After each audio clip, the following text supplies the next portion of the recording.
హరి ఓం. ఉత్తర గీత 1వ అధ్యాయము 30వ శ్లోకం. తిలమధ్యే యథా తైలం క్షీరమధ్యే యథా ఘృతం. తిలమధ్యే యథా తైలం క్షీరమధ్యే యథా ఘృతం. పుష్పमध्ये యథా గంధః ఫలमध्ये యథా రసః. కాష్టాగ్నివత్ ప్రకాశేత ఆకాశే వాయువత్ చరేతు. ఆకాశే వాయువత్ చరేతు. తిలमध्ये యథా తైలం. భగవంతుని విషయములో చాలామంది సందేహం కలిగి ఉంటారు. దేవుడు ఉన్నాడా అనేటువంటి సందేహం మానవునకు అనాది నుంచి వస్తూనే ఉన్నది. కఠోపనిషత్తులో ఇదే ప్రశ్నతోనే కఠోపనిషత్తు ఆరంభం చేయబడుతుంది. ఈ తాత్వికాంశం విషయంగానే 3వ వరంగా కోరుకుంటాడు నచికేతసుడు యమధర్మరాజుని. కాబట్టి అస్తిత్వపు విధానములో చాలామందిలో ఉన్నటువంటి సందేహాలు,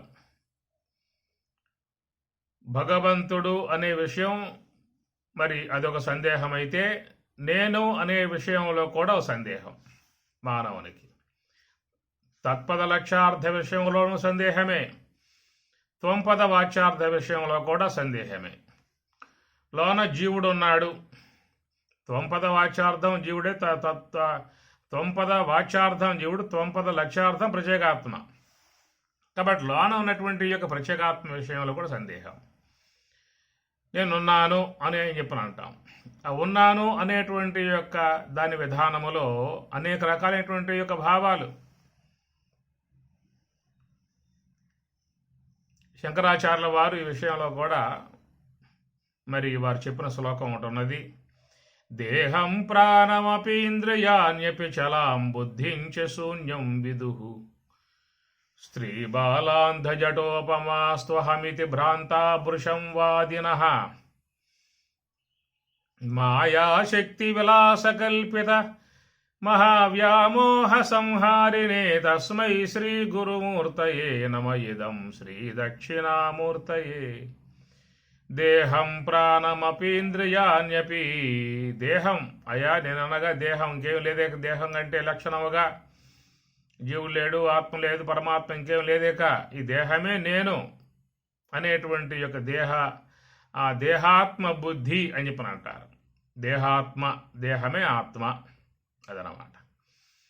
ఈ ప్రకారముగా చారువాకులై ఉన్నటువంటి వారు ప్రధానముగా వారు దేహమే ఆత్మ అని చెప్పని అంటారు. దేహం కంటే అన్యముగా లోపల ఇంకేం లేదేక. శరీరములు అవయవాలు పనిచేస్తూ ఉన్నాయి కాబట్టి దేహం జీవించి ఉన్నది. మరి ఆ దేహములో పనిచేసే అవయవాలు పనిచేయటం మానుకున్నాయా అని చెప్పనుకో, ఆ పూటే ఆ దేహం మరణిస్తుంది.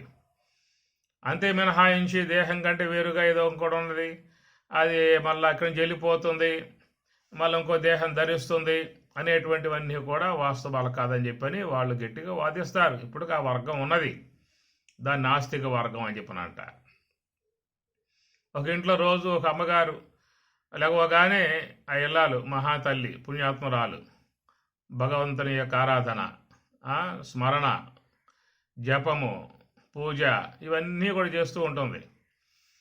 కానీ ఆ ఇంట్లో ఉన్న యజమానికి ఇది చిరాకు.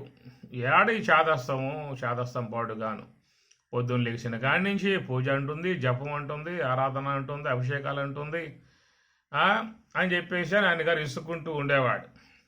ఆయన విధానం ఏంటంటే ఇదంతా లేదు, ఎంత నేచర్, ప్రకృతి విధానం జరిగిపోతూ ఉన్నది అంతే తప్ప ప్రకృతికి అన్యముగా అతీతముగా ఎలాంటి శక్తులు లేవు. కాబట్టి ఇదంతా కూడా నేచర్, స్వాభావికం, ప్రకృతి యొక్క స్వాభావికం అంతే తప్ప దీనికి భయపడి ఏదో దేవుడైనటువంటి యొక్క ఊహలు పెంచుకొని భయంతో ఉనికిపోతూ అట్లా ఆరాధన చేస్తూ ఉంటారని చెప్పి ఎప్పుడు కూడా అమ్మగారితో ఆయన వాదనలు చేస్తూ ఉంటాడు. ఆమె పాపం వింటా ఉంటుంది, ఊరుకుంటూ ఏం చేస్తుంది, భర్త కదా, ఏమైనా అవకాశాలు లేవు, పతిదేవుడు ఆయన ఏదో అన్నయ్య చెప్పి అనుకుంటూ ఉండేది. ఒక రోజున భర్త ఆఫీసు పోయినప్పుడు ఈ అమ్మగారికి కొంచెం బాగా మంచి ఆర్ట్ వచ్చు. ఒక పెద్ద పటం మీద ఒక ప్రకృతి అందాలన్నిటినీ కూడా చిత్రించింది. పెద్ద మరి ఒక వాల్ పేపరు, దాని మీద ప్రకృతి అందాలు, అనేక పుష్పాలు, పర్వతాలు, వనములు, లతలు, దాంట్లో పక్షులు, నెమళ్ళు, కుందేళ్ళు, ఇట్లా ఆ యొక్క వనమంతా కూడా మంచిగా అనేకమైన సుందరోపేతముగా ఆ యొక్క సాధు మృగాలతో బ్రహ్మాండముగా ఉన్నట్లుగా సూపర్లకు కూడా ఆనందకరం కలగజేసే విధానముగా ఆ చిత్రపటాన్ని ఆమె గారు నిర్మాణం చేసి అట్లా పెట్టేసింది. సాయంత్రం కాగానే ఆఫీసు నుంచి ఇంటికి వచ్చాడు పతిదేవుడు. రాగానే చూశాడు ఆ గోడ మీద పెద్దగా ఉన్నది ఆ యొక్క మరి ప్రకృతి అందాలన్నీ కూడా సంతరింపజేసుకుని బ్రహ్మాండంగా ఉండటం చూసి, ఆహా ఎంత బాగా ఉంది చిత్రపటం, దీన్ని రాసింది ఎవరా అని చెప్పి అడిగాడు. అమ్మగారిని అడిగాడు, ఏమిటి చిత్రపటం ఎవరు రాశారు అని చెప్పి అడిగితే ఆమె గారు చెప్పింది, ఒకరు రాయాలి చిత్రపటాన్ని, అక్కడ పెన్సిళ్ళు, కుంచులు, డబ్బాలు, రంగు డబ్బాలు అన్నీ ఉన్నాయి కదా, వాటికి అవే పలుక్కుని చక్కగా రాసుకున్నాయి అని చెప్పి అన్నది. నువ్వు పిచ్చిముఖంగా ఉన్నావు, ఇంత అమాయకంగా ఉన్నావు అనుకోలేదు. ఆ కొంచెలు, ఆ యొక్క పెన్నులు అవి రాసుకోవటం ఏమిటి? ఎవరైనా రాస్తే తప్ప ఈ చిత్రపటం అయ్యే అవకాశం లేదు. వాటికై అవి రాసుకోవటం ఎట్లాగా అని చెప్పిన ప్రశ్న వేశాడు. నేచర్, ప్రకృతి స్వభావం కనుక ఆ స్వభావంతో అవే ఆ విధంగా వేసుకున్నాయని చెప్పని ఇవి గారు చెబుతూ ఉంటుంది. అనగానే ఆయనకి మహా కోపం వచ్చేసేసింది. ఏం నేచర్ అంటావు, ప్రకృతి అని చెప్పని అంటావు అని చెప్పేసి అని ఆమె చెప్పింది. నువ్వు చెప్పే మాటే రోజు నాతో వాదించే మాటేగా. నేచర్, ప్రకృతి, దాని స్వభావం అదే చేసుకోబోతా ఉంది అని చెప్పి అంటున్నావు కదా, అదే చేసుకోపోయింది ఈ పూట అని చెప్పానది. కనుక ఇది ఎవరైనా రాయిందే ఇంత చిత్రపటం అయ్యే అవకాశాలు లేదు, అసంభవం అని చెప్పి అన్నాడు. మరి ఇంత చిన్న పటానికే ఎవరో ఒక వ్యక్తి ఉండి రాసే విధానం కావలసి వచ్చినప్పుడు ఇంతటి అద్భుతమై ఉన్నటువంటి బ్రహ్మాండాలను నిర్మాణం చేసే విషయంలో ఎవరు ఉండక్కర్లేదా? ఎంతెంత అందాలు, నెమలులు కానీ, యొక్క చెట్లు కానీ, లతలు కానీ, పుష్పాలు కానీ, వాటి రంగులు కానీ ఎన్ని చూసినట్లయితే ప్రకృతి యొక్క అందాలతో విరాజమానమై ఉన్నటువంటి యొక్క ప్రకృతి యొక్క ఆ విధానంలో అంతర్గతంగా ఎవరో ఒక వ్యక్తి ఉండాలి. ఆయన భగవంతుడుగా జీవులు నమ్ముతూ ఉన్నారు. అందుచేత దీని అనుమాన ప్రమాణం. ఎందుకంటే మనం కారణాన్ని చూసినప్పుడు కార్యాన్ని చూసినప్పుడు కారణాన్ని ఊహిస్తాం. తోట అందముగా ఉందనుకోండి, గులాబీలన్నీ ఒక పక్క, చామంతి పూలు ఒక పక్క, ఇట్లా రకరకాలైన పుష్పాలన్నీ కూడా అమర్చి ఒక అందముగా ఆ తోట ఉన్నప్పుడు ఎవరా ఈ యొక్క అందముగా తోటని చక్కగా ఉంచారని చెప్పేసి అని మనం ఊహిస్తాం. మనం ఆ వ్యక్తిని చూడకపోయినా కానీ ఎవరో వల్ల ఇది బాగా చక్కగా తోట పెంచబడింది అని చెప్పిన భావంగా ఊహిస్తాం. అట్లాగా ఈ జగత్తు కూడా ఒక అతీతమై ఉన్నటువంటి శక్తి పరమాత్మ ఉన్నాడు అనేటువంటి భావన భక్తులలో ఉంటుంది, విశ్వాసం గల వాళ్ళలో ఉంటుంది.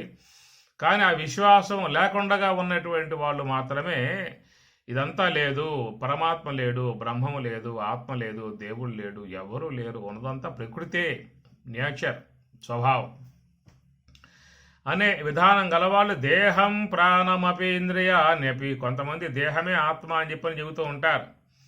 కొంతమంది ప్రాణమే ఆత్మ, అదే దేవుడు అని చెప్పేవాళ్ళు ప్రాణాత్మవాదులు. మనస్సే ఆత్మగా చెప్పేవాళ్ళు మనో ఆత్మవాదులు. బుద్ధియే ఆత్మగా దేవుడుగా చెప్పేటువంటి బుద్ధ్యాత్మవాదులు. శూన్యం అంతా లయమైపోయిన తర్వాత ఏ శూన్యం అయితే ఉంటుందో, ఈ శూన్యం నుండి ప్రకృతి అంతా వస్తుంది, శూన్యంలోకి వెళ్ళిపోతుంది. కాబట్టి ఆ అజ్ఞానాత్మకమై ఉన్నటువంటి ఆ శూన్యమే పరమాత్మ, ఆత్మ అని శూన్యాత్మవాదులు అంటూ ఉంటారట.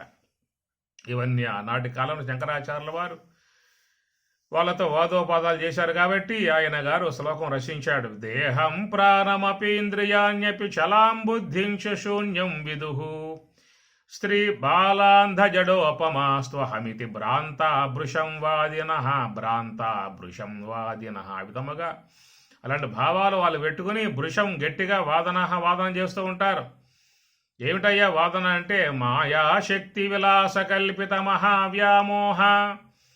ఆ మాయాశక్తి విలాసం ఏతున్నదో ఆ మహావ్యామోహంలో మునిగిపోవటం కారణముగా వాళ్ళు సత్యాసత్యాలు గుర్తించకుండగా ఇలాగ అవాస్తవములై ఉన్నటువంటి యొక్క వాటిల యందు స్థిరత్వ బుద్ధిని పెంపొందింపజేసుకుని వాదనలు చేస్తూ ఉంటారు. ఇదంతా కూడా మాయా సంబంధ వాదన. ఇది కేవలం అవాస్తవమై ఉన్నటువంటి భావాలని చెప్పని శంకరాచార్యుల వారు. అట్లాగా నేను అనేటువంటి యొక్క విషయంలోనే ఇన్ని సందేహాలతో ఇంత గొడవలుగా ఉన్నప్పుడు ఇక భగవంతుని విషయంలో ఎన్నో సందేహాలు కలిగే అవకాశాలు ఏర్పడతా ఉంటాయి. ఎందుకంటే మనకు ఆ భగవంతుడు నేత్రేంద్రియానికి గోచరం కాడు. నేత్రేంద్రియానికి విషయముగా తెలియబడే విధానాలు కావు. కనుక నేత్రానికి విషయమయ్యే కొన్ని లోకంలో ఉంటాయి. దృశ్యమానమై ఉన్నటువంటివి కొన్ని విషయం మనకు అవుతాయి. మరి ఇతర ఇంద్రియాలు గోచరించేటువంటివి కూడా మరి నేత్రానికి విషయం కావు. శ్రోత్రానికి విషయం అయ్యేటువంటి శబ్దాదులు నేత్రానికి తెలియబడవు. జిహ్వకు విషయముగా తెలియబడే రసాదులు నేత్రానికి గోచరించవు. త్వగేంద్రియానికి తెలియబడేటువంటి స్పర్శాదులు నేత్రానికి విషయంగా తెలియబడవు. అందుచేత ఇంద్రియాల పరిధిలోనే మిగతా ఇంద్రియాలు గ్రహించేటువంటివి వాటి విషయంలో నేత్రేంద్రియం వాట్లను విషయం చేసుకోలేదు. ఇప్పుడు జిహ్వేంద్రియం విషయం చేసుకుంటున్నది ఇది రసాలు. మరి అవన్నీ కూడా కంటికి విషయం అవుతాయా అంటే విషయం కావు. అందుచేత అవ్యక్తముగా ఉన్నటువంటి విధానాలు ఉంటాయి. ఒక ఇంద్రియానికి మరొక ఇంద్రియ సంబంధ విషయాలు అవ్యక్తముగా ఉంటాయి. కనుక అవ్యక్తముగా ఉన్నటువంటి యొక్క వాట్లను ఏ యొక్క ఇంద్రియం విషయం చేయగలుగుతుందో ఆ ఇంద్రియం ద్వారానే మనం దాన్ని విషయం చేసుకోవాల్సి ఉంటుంది. స్పర్శ అనేది ఒకటి ఉన్నది. అది దేహానికి త్వగేంద్రియానికి విషయం అవుతుందే తప్ప అది ఏ ఇంద్రియానికి విషయంగా గోచరించదు. అందుచేత ఇక్కడ పరమాత్మ యొక్క విషయంగా చూసినట్లయితే మరి అది ఎట్లా ఉన్నది అవ్యక్తముగా ఇంద్రియ అగోచరముగా అనేటువంటి విషయములో పరమాత్మ ఇక్కడ చెప్పుకొస్తూ ఉన్నారు. తిల మధ్యే యథా తైలం యథా ఏ ప్రకారమో తిల మధ్యే తిలలో నువ్వులలో నూనె ఉన్నది అని చెప్పని అంటాం.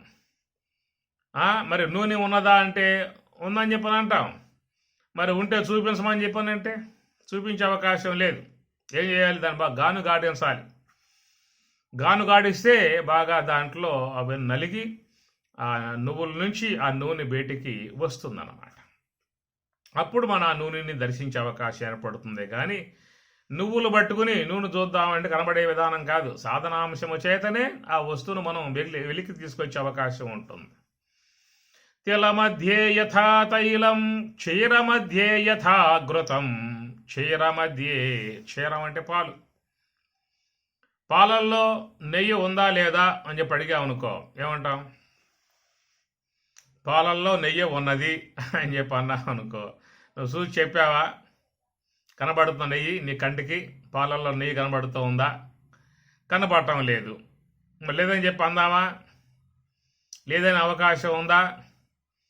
ఇది లోకమంతా ఉన్నటువంటి యొక్క విధానము. స్వామి ఎక్కడ చెప్పుకొస్తున్న ఈ విషయాన్ని వివేకానంద స్వామి నరేంద్రుడిగా ఉన్నప్పుడు బయలుదేరాడు. జిజ్ఞాస, ఆయనకున్న భక్తి, ఆయనకున్న జిజ్ఞాస, తెలుసుకోవాలనే ఉత్సుకత ఇవన్నీ ఆయనలో ఉన్నాయి. మంచి వాళ్ళ లక్షణాలన్నీ కూడా. సాధువు వద్దకు వెళ్ళాడు. సాధువు గారు నమస్కారం, దేవుడు ఉన్నాడా? స్వామి అయ్యా ఉన్నాడయ్యా దేవుడు అని చెప్పి అంటాడు సాధువు గారు. నువ్వు చూసావా? నేను చూడలేదు. మరి ఎట్లా ఉన్నాడని చెప్పానన్నా? ఏదో పెద్దలు చెబుతూ ఉన్నారు, సాధువులు చెబుతున్నారు కాబట్టి ఆ మాటలు విని విశ్వాసంతో ఉన్నానని చెప్పి అంటున్నాను తప్ప నేనుగా చూసింది లేదు. ఈ ప్రకారముగా ప్రతి ఒక్క సాధువు వద్దకు పోవడం, ప్రశ్న వేయటం, దేవుడు ఉన్నాడా? ఉన్నాడు నాయన. నువ్వు చూసావా? నేను చూడలేదు. ఇది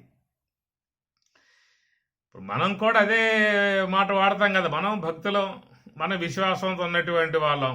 ఎవరైనా వచ్చి అడిగితే ఏమంటాం? మనం కూడా విశ్వసించాం కాబట్టి, దేవుని యొక్క అస్తిత్వం అంగీకరించాం కాబట్టి దేవుడు ఉన్నాడా అని చెప్పనంటే ఏమంటాం? మనం ఉన్నాడయ్యా అని చెప్పనంట. నువ్వు చూసావా అంటే ఎమ్మటే అవాక్ అయిపోతాం.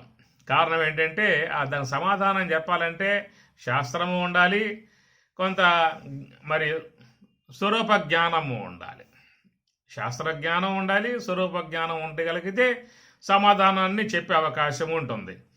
సాధారణంగా లోకంలో ఎవరైతే విశ్వాసం కలిగి ఉంటారో, భక్తులుగా ఉంటారో, వాళ్ళకి భగవంతుని పట్ల ఒక భక్తి భావనతో అస్తిత్వాన్ని, పరమాత్మ యొక్క ఉనికిని అంగీకరించే విధానంగా ఉంటారు. కానీ మరి దాని విషయంలో సశాస్త్రీయంగా అధ్యయనం చేసి ఎంతమంది లోకంలో ఉండే అవకాశం ఉంటుంది చెప్పండి.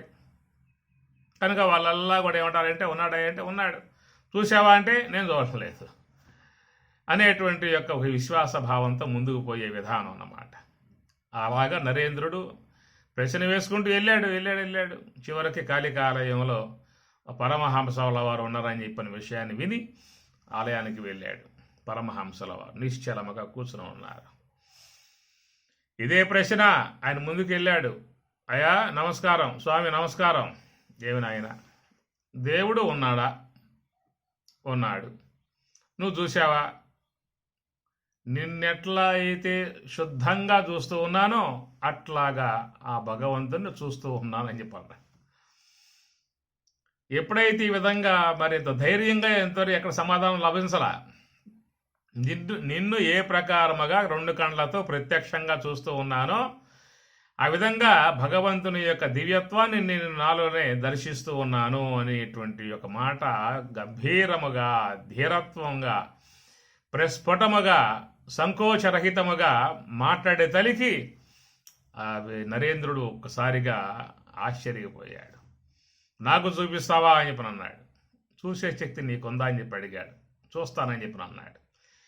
అప్పుడు పరమహంసల వారు వాని నరేంద్రుని యొక్క శిరస్సు మీద హస్తాన్ని ఉంచి ఆ ధ్యాన విధానాన్ని ఆయన ప్రవేశింపచేయటంతో ఒక్కసారిగా ఆయనలో దివ్యత్వం లాంటి ఒక ఎలుగు చూసి చూడలేక భయపడిపోయి ఆ చెయ్యి తీసేయమని చెప్పి పెద్దగా అరిశాడు. ఆ తర్వాత పరమహంసల వారు అంటారు, నాయన ఎట్లాగా చూడాల్సింది, నీవు నీ సాధనతో నువ్వు పరిపక్వతను పొంది నీలో ఉన్నటువంటి యొక్క అజ్ఞానాన్ని పోగొట్టుకుని నువ్వు జ్ఞానముతో దర్శించాలే తప్ప ఇలాగా దర్శించడానికి అవకాశాలు నీకు ఉండవు. కాబట్టి నీకు నీ యొక్క మనస్సు లోపల సంకోచములు పోగొట్ట చేసే ఉద్దేశముతో నేను చేసిన పనిది. కాబట్టి నువ్వు సందేహరహితుడవై నేను చెప్పే సాధనలలో ఉండి ముందుకు పయనించినట్లయితే నీవు ఆ దివ్యత్వాన్ని పొందే అవకాశం ఏర్పడుతుందనేటువంటి విధానముగా సమాధానం చెప్పినప్పుడు ఆ నరేంద్రునికి అక్కడ సమాధానం లభ్యమయ్యింది కనుక అక్కడికి ఆగిపోయాడు. ఆ తర్వాత మరి మీరు గమనిస్తే వివేకానందుడుగా లోక ప్రసిద్ధిగాంచాడు. మరి ఆ గురువు గారి గొప్పతనాన్ని దేశాలలో ప్రచారం చేశాడు గారు. మరి ఎన్నో వివేకానంద స్వామి వారి యొక్క లిటరేచర్ వాంగ్మయం ఎంతో ఉన్నది ఆయన గారిది. కాబట్టి ప్రకారముగా వ్యక్తుల్లో ఏదో ఒక రోజున మార్పు వస్తుంది. ఆ మార్పు వచ్చిన పూట మనిషి పూర్తిగా దాంట్లో అంకితమై సేవ చేసే విధానం అనేటువంటిది ఏర్పడుతుంది. రమణ భగవాన్ల వారి దగ్గరికి ఒక వ్యక్తి వచ్చాడు.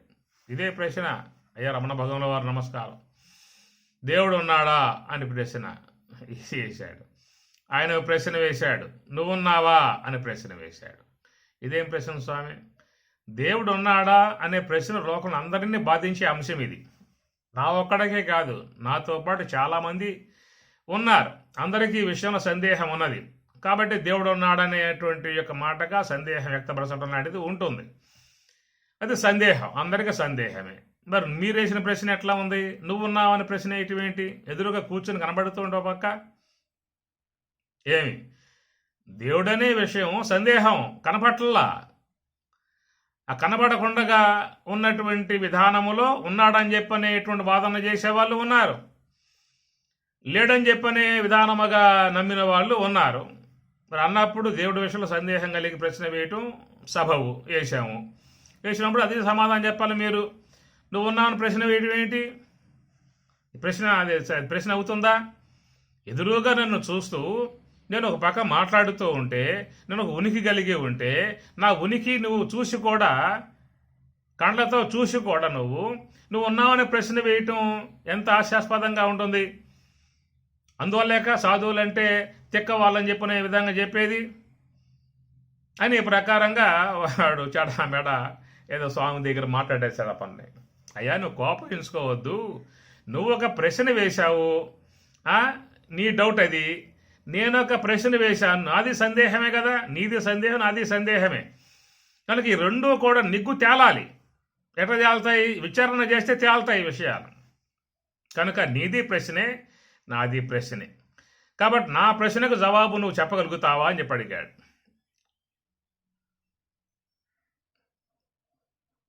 చెప్తాను.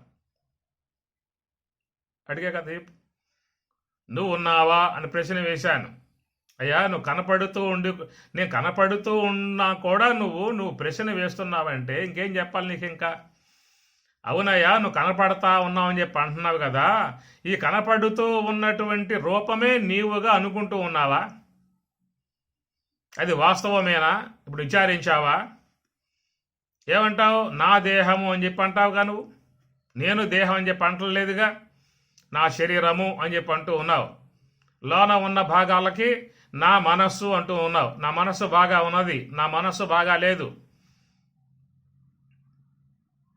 అని చెప్పి అన్నప్పుడు మరి ఆ మనస్సుకి నువ్వు సాక్షిగా ఉన్నావు, నీలో ఉన్న తెలివికి సాక్షిగా ఉన్నావు, నీలో ఉన్న బుద్ధికి సాక్షిగా ఉన్నావు. ఆ సాక్షిగా ఉండటం కారణంగానే నా నా నా అని చెప్పి అంటూ ఉన్నావు. నా గృహము, నా భార్య, నా బిడ్డలు, నా పొలము, నా ఆస్తులు అన్నట్లుగానే ఇక్కడ లోన ఉన్న నీకు సన్నిహితముగా ఉన్నటువంటి యొక్క ఈ భాగాలను కూడా నా దేహము, నా మనస్సు, నా బుద్ధి, నా ప్రాణము, నా తెలివి, నా ఆలోచన అనే ప్రశ్నలు వేస్తుంది. చాలా వస్తాయి నీలో కూడా.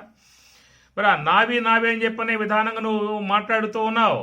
నా మనస్సు ఇప్పుడు బాగా ఉన్నది అని చెప్పి అంటూ ఉన్నావు, నా మనస్సు ఇప్పుడు బాగా లేదని చెప్పి అంటూ ఉన్నావు. బాగా ఉన్నది నీ తెలుస్తూ ఉన్నది, బాగా లేదు నీ తెలుస్తూ ఉన్నది అన్నప్పుడు ఆ తెలుసుకునేవాడు ఎవడం ముఖ్యంగా ఈ దేహం కాదుగా. ఇప్పుడు జాగ్రత్త అవస్థలో దేహంతో వ్యవహారం చేస్తూ ఉన్నావు, నిద్రపోతావు, అప్పుడు దేహం లేదుగా, స్వప్నావస్థ వస్తుంది, ఆ స్వప్నానుభవాన్ని పొందుతావు. పొద్దున్న లేచి చెబుతున్నావుగా, నిద్రపోయాను, నాకు ఒళ్ళు తెలియకుండా పోయింది, నాకు లోపల ఒక స్వప్నం ఏర్పడింది, ఆ స్వప్నంలో మా తాత ముత్తాతలు అందరూ దర్శనం ఇచ్చారు అని చెప్పి అంటావు కదా. అక్కడెవడు చూసింది? అక్కడ ఈ దేహమే నీవుగా అని చెప్పి అన్నట్లయితే దేహం పడిపోయిందిగా. దేహం పడిపోయిన తర్వాత కూడా మరొక అనుభవం నీకు ఏర్పడిందిగా. అనుభవం కాడ ఎవరున్నారు? అక్కడ ఆడున్నది ఎవరు? ఈ దేహం ఉన్నదా, వేరే వాడు అక్కడ ఎవరు ఉన్నారా? ఏమి మరోసారి నువ్వే చెబుతావు కదా, నిద్ర పట్టింది, బ్రహ్మ నిద్ర వచ్చింది, ఏ స్వప్నము లేదు, ఏ కళ లేదు, హాయిగా ఉన్నా అని చెప్పి అంటావుగా. మరి ఆ కలగనేటప్పుడు నువ్వు ఉన్నావు, కళ లేనప్పుడు నువ్వు ఉన్నావు. మరి ఆ కళ కూడా లేకుండా, స్వప్నం కూడా లేకుండా హాయిగా ఉన్నా అని చెప్పి అంటూ ఉన్నావే. మరి అక్కడ ఎక్కడెవరు? ఈ దేహముతో ఉండి అది చూసావా, లేక ఈ దేహం వదిలిపెట్టి అది చూసావా? ఏదని చెప్పని నువ్వు చెబుతూ ఉన్నావు. కాబట్టి నేను అంటే దేహము ఎదురుగా ఉన్నా కదా అని చెప్పి అంటున్నావు కదా. ఎదురుగా ఉన్న ఈ దేహమే చూసిందా స్వప్నము? ఎదురుగా ఈ దేహం చూసిందా సుషుప్తి అవస్థ? కాబట్టి అదేది అక్కడ ఉన్నావా లేదా? ఉన్నావు కాబట్టి స్వప్నం చూసావు, ఉన్నావు కాబట్టి సుషుప్త అనుభవాన్ని పొందావు. పొద్దున్న లేచిన తర్వాత మళ్ళీ దేహం ధరించి వచ్చి అప్పుడు చెబుతూ ఉన్నావు. కాబట్టి దేహం ధరించి వచ్చి చెబుతూ ఉన్నావా? ఈ దేహం అట్లాగే పెట్టుకుని స్వప్నం చూసావా? ఈ దేహం అట్లాగే పెట్టుకుని సుషుప్తి చూసావా? చూద్దాం ఇప్పుడు చూడు, ఎదురుగా చూడు. ఇప్పుడు నువ్వు ఈ దేహంతో ఉన్నావు కదా, ఈ దేహంతో ఉన్నటువంటి నీవే ఆ స్వప్నం చూడు, ఆ సుషుప్తి చూడు. ఎప్పుడు గోచరిస్తాయి? ఈ దేహం పడిపోయిన తర్వాతే నీకు స్వప్నం గోచరించే అవకాశం ఉన్నది. ఈ దేహం పడిపోయిన తర్వాత సుషుప్త అనుభవాన్ని పొందే అవకాశం ఉన్నది. కాబట్టి ఆ అనుభవం పొందేవాడెవడు? వాడా నీవు, ఇదా నీవు అని ప్రకారంగా వాహించి పారేస్తే రమణ భగవానుల వారు ఆలోచనలో పడ్డాడు. స్వామి నాకు కొంచెం అవకాశం ఇవ్వండి, ఆలోచించుకోవాలి అని చెప్పి అన్నాడు. పో, నీ రూమ్లో పోయి బాగా నీ ఆలోచించు, నీ ఆలోచనలు బాగా చించి రేపురా. కాబట్టి ప్రకారముగా విచారణ చేసినట్లయితే నీకు తెలియబడే అవకాశం ఉంటుంది. తరువ బుట్టు తరువ నందనలంబు, తరువ పుట్టు తరువ నందనలంబు, తలప పుట్టు తనువున తత్వంబు అన్నాడు వేమన. కాబట్టి ఆ ప్రకారముగా విషయం సత్యత్వం గోచరించడం అని చెప్పనంటే బాగా దాని విషయంలో మదనం చేయాలి, లోతుకు పోవాలి. ఆ లోతుకు పోగలిగితే గోచరిస్తుంది తప్ప నీ పైన ఉండి తెలియబడలేదే, ఆయన ఉన్నాడా అసలు, ఉంటే నాకు ఎందుకు కనబడాడు, అసలు లేడు, ఎవరు చూస్తే అసలు లోకంలో ఉన్నటువంటి వాళ్ళు, ఇలాగా లోకంలో ప్రశ్నలు వేసేవాళ్ళు చాలామంది ఉన్నారు. అలాంటి వాళ్ళ కోసముగా స్వామివారు ఇక్కడ క్షీర మధ్య యథాఘృతం, క్షీరం పాలు ఉన్నాయి కదా, పాలు ఉన్నాయి, ఆ ఉన్న పాలల్లో నెయ్యి అనేది ఉందా లేదా, ఇది ప్రశ్న. లేదు అని చెప్పని అంటారా, చెప్పండి, ఏమంటారు? ఉన్నది అని చెప్పని అంటావు, ఎందుకు? గత అనుభవం నీకుందగా. ఇది అభిజ్ఞా ప్రత్యక్ష ప్రమ కాదుగా. అభిజ్ఞా ప్రత్యక్ష ప్రమ అయినట్లయితే నువ్వు ఆలోచనలో పడతావు, లేదయ్యా అని చెప్పని అంటావు. నీకు ఇది అభిజ్ఞా ప్రత్యక్ష ప్రమ కాదు, ప్రత్యభిజ్ఞా ప్రత్యక్ష ప్రమ. ప్రత్యభిజ్ఞ అంటే గతంలో అనుభవం నీకున్నది. గతంలో మీ తాతల నుంచి నానమ్మ అమ్మ వాళ్ళందరూ కూడా నెయ్యి తీశారుగా బయటికి. ఆ నెయ్యి నువ్వు వేసుకున్నావుగా, అన్నంలో బాగా కమ్మగా తిన్నావుగా, నీకు అనుభవం ఉందగా. అనుభవం కలిగి ఉన్నటువంటి యొక్క నీవు ఎట్లాగా మరి లేదనే అవకాశం నీకు ఉంటుంది? లేదనే అవకాశం లేదు. పని ఉందని చెప్పి అందామా, చూపించమంటాడు. ఇప్పుడు ఆయన గారు అడిగాడు, అయ్యా పాలల్లో నెయ్యి ఉందా లేదా అని చెప్పి అడిగాడు. ఇప్పుడు చెప్పు సమాధానం. లేదంటావా, ఉందంటావా? ఉన్నది, మరి చూపించు నాకు. అది కాదు స్వామి, చూపించాలని చెప్పానంటే దానికి ప్రాసంగి ఉంటుంది. ఆ క్రమాన్ని పాటిస్తే అప్పుడు గోచరిస్తుందే కానీ నువ్వు ఉందా చూపిస్తావా అని చెప్పానంటే ఏడ చూపించేది నెయ్యిని నేను? దాంట్లో ఉన్నమాట వాస్తవం, కానీ చూపించాలంటే దానికి ఒక విధానం ఉన్నది, ఆ విధానం పాటించాలి. అరే నాయన, మేం చెప్పేది అదే, ఆ విధానం ఉంటున్నది, ఆ విధానం నువ్వు పాటిస్తే కదా తెలిసేది నీకు. ఏమిటా విధానం చెప్పు? ఏం లేదు స్వామి, పాలు ముందు బాగా కాయాలి, పొంగి వస్తుంది, కాసిన తర్వాత అవి మొత్తం చల్లార్చాలి. చల్లారిన తర్వాత కొంచెం గోరువెచ్చగా ఉన్నప్పుడు దాంట్లో కొంచెం మజ్జిగ 2 బొట్లు చేమరిగా వేయాలి. వేసిన తర్వాత ఒక పూట అంతా అట్లాగే పెట్టాలి, దాని జోలికి పోకూడదేక. ఒక రోజంతా రాత్రి వేస్తే ఉదయం దాకా పెట్టాలి, ఉదయం వేస్తే సాయంత్రం దాకా అట్లాగే ఉంచాలి. కదిలించకూడదే, దాన్ని కదిలిస్తే మళ్ళీ కుదరదు వ్యవహారం. అట్లా పెట్టాలి. పెట్టిన తర్వాత అప్పుడు పెరుగు బాగా పాలు పెరుగుగా బాగా కూడుకుంటుంది. అయినప్పుడు దాంట్లో కవం, మజ్జిగ కవం పెట్టాలి. ఆ కవాన్ని తాళ్ళు గుచ్చి బాగా చేతులతోనో బాగా మదించాలి. 2 సార్లు 3 సార్లు కాదు, ఎన్నిసార్లు చేయాలి? కొట్టాలి, తిప్పాలి తిప్పాలి తిప్పాలి. ఒక్కొక్కసారి వస్తుంది మీకు చెప్పండి. కవ్వం పెడతారు కదా మజ్జిగలో పెరుగులో, పెట్టినప్పుడు ఇట్లా అంటే వచ్చేస్తుందా? ఒకసారి వస్తుందా? తిప్పాలి, చేతులు నొప్పులు పడుతూ ఉంటాయి. ఏమి ఒకవేళ ఇట్లా చేతులతో తిప్పే శక్తి లేకపోతే కొంతమంది ఒక గుంజ పెట్టుకుని ఆ గుంజకు తాళ్ళు కట్టి దానికి ఒక కవ్వం పెట్టి దాని తాళ్ళు పెట్టి బాగా తిప్పుతూ ఉంటారు. అది ఒక సౌకర్యం ఉంటుందన్నమాట. ఆ విధంగా తిప్పగా తిప్పగా తిప్పగా ఏ అరగంటకో ఎప్పుడుకో అప్పుడు వెన్న అనేటువంటిది దాని మీదకి మీగడగా పేరుకుంటుంది. అప్పుడు ఆ వెన్నంతా తీసి ఆ తర్వాత మళ్ళీ ఇంకో పాత్రలో దాన్ని పెట్టుకోవాలి. పెట్టి దాంట్లో బాగా కాయాలి. ఆ కాయటం కూడా ఒక జ్ఞానం, లేకపోతే మసి అయిపోతుంది, పచ్చి వాసన వచ్చి ఆ నెయ్యి అనేది మీకు మాధుర్యం రాదు. దాన్ని పక్వంగా కాయాలి. ఆ వెన్న కూడా పక్వంగా కాస్తేనే మీకు ఆ మాధుర్యము, ఆ యొక్క సుగంధ విధానము, మంచి వాసన ఇవన్నీ కూడా వస్తాయి. ఆ కాసే వాళ్ళకు మాత్రమే ఆ జ్ఞానం అనేది ఉంటుంది తప్ప నీ చేతికి ఇచ్చిన నెయ్యి ఆ వెన్న ఏం చేస్తావు, మాడబెట్టేస్తావు, లేకపోతే పచ్చిగా తీసి దానికి ఇలాంటి పక్వత లేకుండా చేసే అవకాశం ఏర్పడుతుంది. అందుచేత ఆ వెన్నను కూడా నెయ్యిగా తీసుకొచ్చే విధానంలో కూడా నేర్పరితనం ఉన్నది. అదొక విద్య అని చెప్పి అనుకోండి. ఆ విధంగా దాన్ని మెల్లగా సన్నటి మంటతో చక్కగా దానిని తిప్పుతూ చేసినప్పుడే తర్వాత దాంట్లో ఉన్నటువంటి తేమంతా మొత్తం పోయి ఆ ప్రకారం కొంచెం రంగు వచ్చినప్పుడు ఆ రంగును గమనించి వాళ్ళు మంట తగ్గించేస్తే ఆ తర్వాత పాత్ర యొక్క వేడితోనే దాంట్లో ఉన్న తేమంతా పోతుంది. ఆ నెయ్యి యొక్క మాధుర్యము, దాని యొక్క విధానం అంతా కూడా చక్కగా వస్తుంది. అప్పుడు నువ్వు కొంచెం బ్రహ్మాండంగా ఆ పప్పులో కలుపు తిందా అని చెప్పాలంటే 1 వేగా పోతా ఉంటే లోపలికి దానికి ఉన్న మాధుర్యం అన్నమాట. మరి దాంట్లో ఉందా లేదా నెయ్య? ఉన్నది. ఎట్లా వస్తుంది? దానికి ప్రాసెసింగ్ ఉంది, దాని విధానం ఉంది. అట్లాగా భగవంతుడు కూడా ఉన్నాడు. చూపిస్తావా అని చెప్పు. నువ్వు చూపించు. వెన్నల్లో నెయ్యి, మజ్జిగలో నెయ్యి చూపించు, నువ్వు పాలల్లో నెయ్యి చూపించు. రాదుగా. నువ్వు మజ్జిగలోనూ రాదు నెయ్యి, నీకు పాలల్లోనూ నీ నెయ్యి కనబడదు, వెన్నలోనూ నెయ్యి కనబడదు. చూద్దామని చెప్పినన్నా అన్ని మార్పులు చెందాలి. పాలు మార్పు చెంది పెరుగు కావాలి, పెరుగు మార్పు చెంది మజ్జిగ కావాలి, ఆ మజ్జిగ నుంచి సారవంతముగా వెన్న పైకి రావాలి. మళ్ళా వెన్న కాసినప్పుడు దానికి రూపాంతరం చెంది నెయ్యి కావాలి.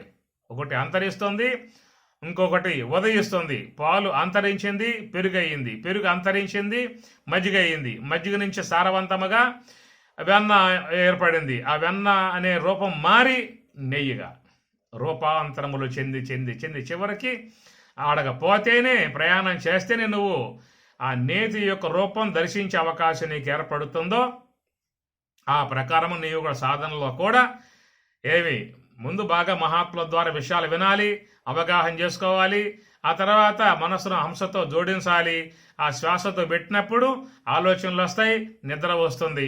అయినా కానీ వాటిని ఎట్లా తొలగింపజేసుకుని శ్వాస మీదే ఉండే విధానముగా చేసినప్పుడు, ఆ తర్వాత అక్కడి లోపలికి పయనించినప్పుడు ఇంద్రియాని పరాణ్యాహు ఇంద్రియేభ్య పరం మనః మనసస్తు పరాబుద్ధి యో బుద్ధేహ పరతస్తు సహా.